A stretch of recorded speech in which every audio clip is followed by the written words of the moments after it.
Hey guys, what's going on? Steven back again, and I'm back with another 40k video from the Templars Institute. And today's video is all about the Black Templars chapter. So if there's any Black Templars players, let me know down below. I don't really know a whole lot about the Black Templars. Religious, praying, lots and lots and lots and lots of praying. A spin-off of the Imperial Fists, Helbrecht, Grimaldus, Hell's Reach, Emperor's Champion. Yeah, that's pretty much all I know about the Black Templars. Like I said, I don't know a whole lot about them, so I'm sure I will learn a whole lot about them from this video. So yeah, let's not waste any more time and jump right in, shall we? Here we go.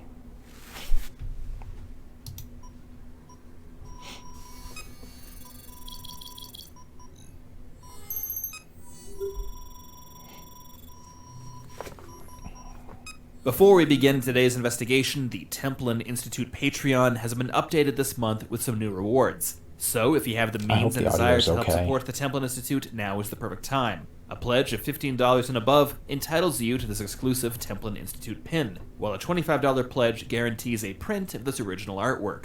This offer ends on October 8th, 2022, but if you're watching this in the grim darkness of the 41st millennium, we probably have some new special offer going on. Templars Institute branded servo skulls, maybe. Either way, you'll find a link to our Patreon in the description. That'd be kind of cool.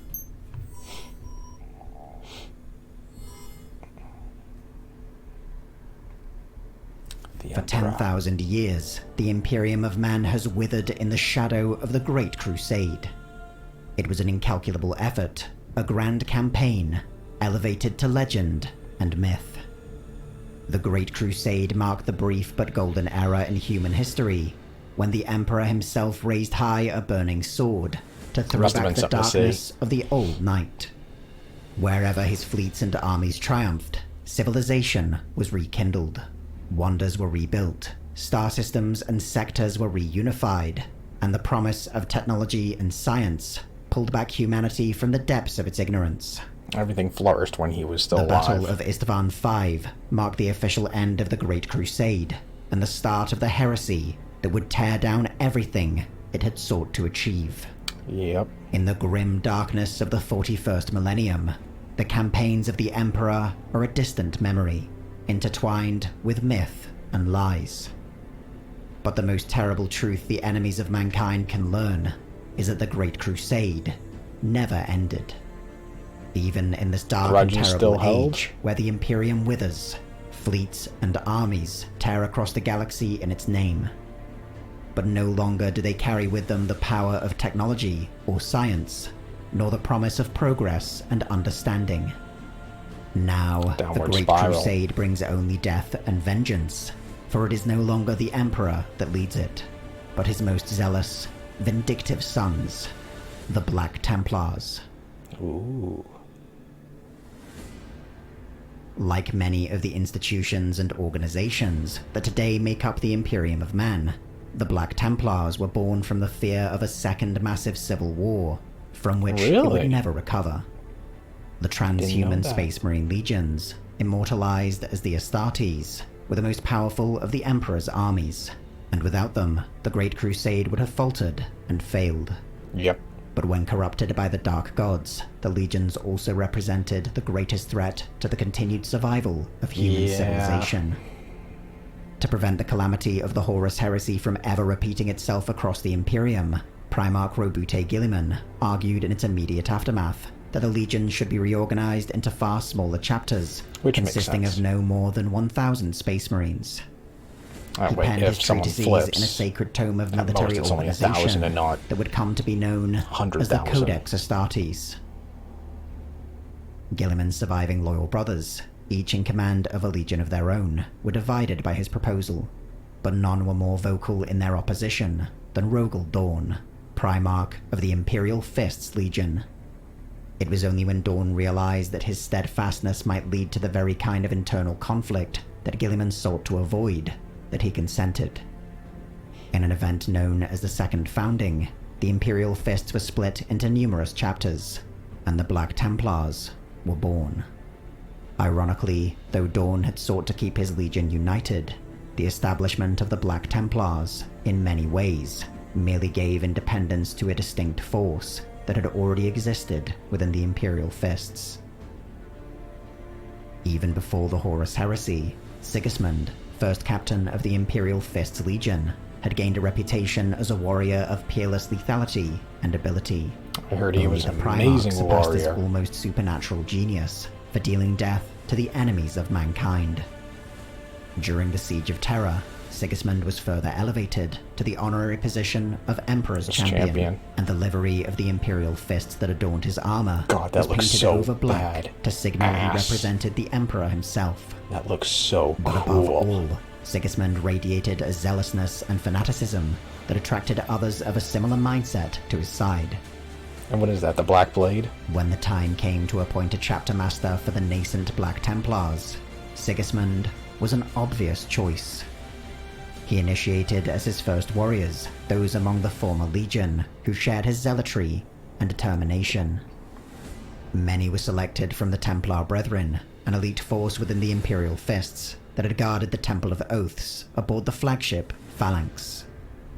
They adopted the black armor of Sigismund as their own, and it is believed from this early cadre that the entire chapter would take its name. Sigismund, however, refused to adhere to the Codex Astartes, regarding it as an insult by Guilliman, directed towards his own Primarch, Dawn.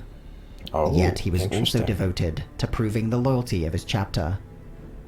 By his order, the Black Templars embarked on a crusade into the unexplored reaches of the galaxy, far from the oversight of Guilliman and the Imperium, and deep into the We're just gonna heart stay of the away enemy. and do our own thing.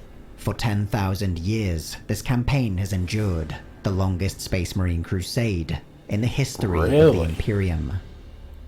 Damn. The Black Templars have strayed further and further from the Codex Astartes across the millennia, and are now virtually unrecognizable when compared to the force that Guilliman envisioned. Oh, wow. Many of their variances are merely superficial, such as the adoption of distinct titles and ranks. Oh, so they're not Others, supposed however, to have that? have completely altered the very foundation of the chapter, and must be kept secret from the Imperium. It is likely that no other chapter has deviated from the Codex Astartes to the same extent as the Black Templars. So I wonder, is that a good thing or a Their bad most thing? distinctive element is their complete lack of a chapter homeworld, preferring instead to exist nomadically aboard their crusading fleets and armadas. Their only stationary bases are a series of keeps and outposts established on worlds they have conquered. These act as recruitment centers that process aspirant battle brothers, and replenishment stations that provide logistical support to their mobile forces. Even these keeps, however, might be abandoned or reclaimed as the movement of the Crusade dictates. A Gloriana-class battleship, the Eternal Crusader, just one of 20 such vessels constructed during the Great Crusade, serves as the chapter flagship. It houses all the sacred relics, chapels, and devotional places of the Black Templars, and acts as a de Okay, facto so they capital prefer and using their fortress ships. monastery. Stay mobile. But the greatest secret of the Black Templars might be their exact disposition and fighting strength. The chapter is rumored to possess an unusually high number of Astartes, greatly exceeding not only the 1,000 warrior limit imposed by Guilliman, but perhaps even the legions of old. Really? If true, this would make the Black Templars the largest Space Marine force within the Imperium, by an Whoa. enormous margin. Their exact numbers are Wow. obfuscated by rarely assembling the entire chapter together, and instead dividing it between several crusading fleets. There are typically at sense. least 3 operating Sneaky, at all but times, clever. though as many as 14 have been known to exist simultaneously. Each fleet is led by a marshal, and might consist of one or several fighting companies, which are in turn commanded by a castellan. Fighting companies themselves can vary drastically in numbers. Some contain only a few dozen battle brothers, while others exceed 100.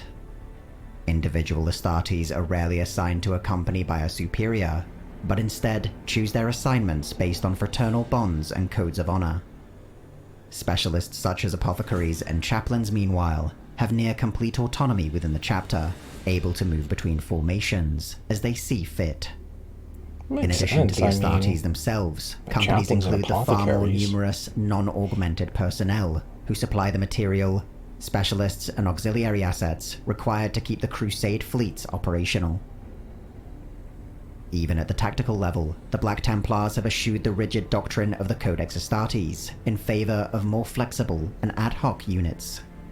This is epitomized in the Crusader Squad, a unique merging of veteran Astartes warriors with unproven new recruits. These form the mainstay of the chapter's armies, with most elite Crusader squads led by sword brethren. So Crusader These are squads the kind of greatest sound warriors like within the Death chapter, Watch, spread in a way. amongst its many squads, rather than grouped together, as the Codex Astartes would dictate. Likewise, where other chapters would rotate their Astartes between various companies to learn different methods of warfare, Space Marines of the Black Templars are encouraged to seek out their own path. Many spend decades they got some or even freedom, I centuries guess, to without any advance in rank, go and your no own dishonor path. is seen in this. The path from novice initiate to fleet marshal is thought to be guided by the Emperor alone. The title of High Marshal is bestowed upon the Supreme Commander of the Black Templars, to which all other marshals swear fealty. The High Marshal enjoys perhaps the most autonomy of any military commander within the Imperium of Man, decreeing by his own designs where and when his forces will engage the enemy. Even Imperial governors, Lord Commanders of the Astra Militarum, and other Astartes might be denied help from the Black Templars if their cause is considered corrupt or unworthy. Oh, wow. Yet they make a special exception for the requests of the Ecclesiarchy, and this provides a clue to the most fundamental divergence of the Black Templars. While many chapters of the Adeptus Astartes demonstrate some kind of secular spiritualism or ancestor worship, the Black Templars have fully embraced the literal truth of the imperial cult. They see the Emperor of Man as nothing less than a god to be worshipped and adored, and to whom sacrifices are owed on the field of battle. The most visible expression of this belief I'm sure the Emperor are the would devotion be chains clutching they his bring to fists battles. so hard if he could. Astartes of the Black Templars will typically bind their weapons to their fists on the eve of conflict, removing them only when victory has been achieved. Chains so of that's zeal, by why contrast, all their weapons are kind of have permanent, like chains and stuff affixed wrapped to around the most them. fanatical battle brothers, and only removed upon their death.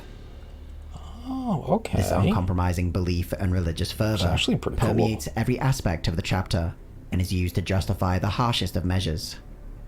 Even amongst the Space Marine chapters, the Black Templars are capable of extreme violence and abhorrent sacrifices. Yet, no matter the scale of Sacrifices the must be massacres they made. perpetrate, or the consequences of their intolerance, so long as it is done in the Emperor's name, it will always be justified.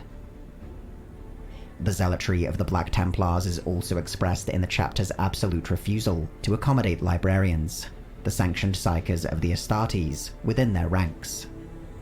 Their zealous hatred of anything corrupted or suspected to be corrupted by the warp leaves no room for any kind of mutant or aberration. Interesting. No This librarians. prejudicial hatred of librarians is often misinterpreted by outsiders as a sweeping intolerance for all forms of psyker. But in truth, the Black Templars hold a special reverence for astropaths. These individuals are seen as holy disciples, honored for their gifts that allow them to witness the light of the Emperor. I wonder why them and not The newly librarians. crafted Primaris Marines, however, have been viewed with equal parts suspicion and adulation across each of the crusading fleets. Black Templars seem especially suited to undergo the agonizing transformation into Seems this like new everybody was kind and of stronger hesitant breed about of the Space Primaris Marine. Marines. But some also view the process as blasphemy upon the original work of the Emperor. The rumors that many of the first Primaris Marines sent to reinforce the chapter were slaughtered has done little to ease the tensions between the Black Templars and the Imperium Really? they serve. They slaughtered them? The Black Templars, however, still possess the intense desire first held by Sigismund to prove their devotion to the Emperor. Every subsequent High Marshal has repeated the vow of their founder and continued the crusade that he started. The Black Templars have annihilated countless alien races, shattered the foundations of stellar empires, and even prosecuted imperial worlds on which the slightest taint of corruption was found. Really? across their 10,000-year history, they took part in the Great Scouring that formed in the aftermath of the Horus Heresy. They confronted the Black Crusades of Abaddon the Despoiler and the mightiest Wars of the Greenskins. To the darkness they have brought fire, to the ignorant, faith.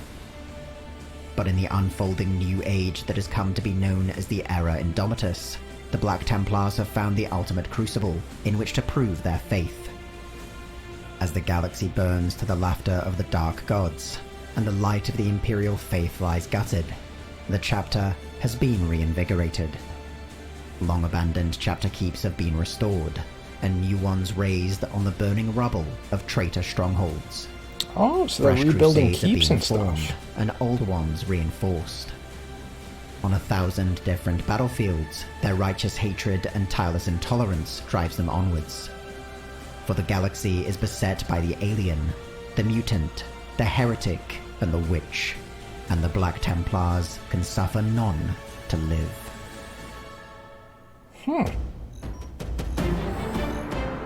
The Templin Institute investigates the nations, factions, and organizations of alternate worlds.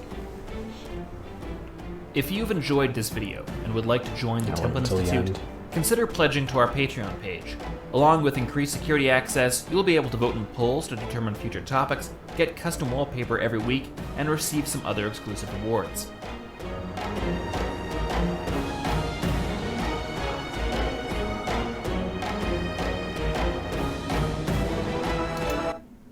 Okay. Wow. Yeah, that was very interesting.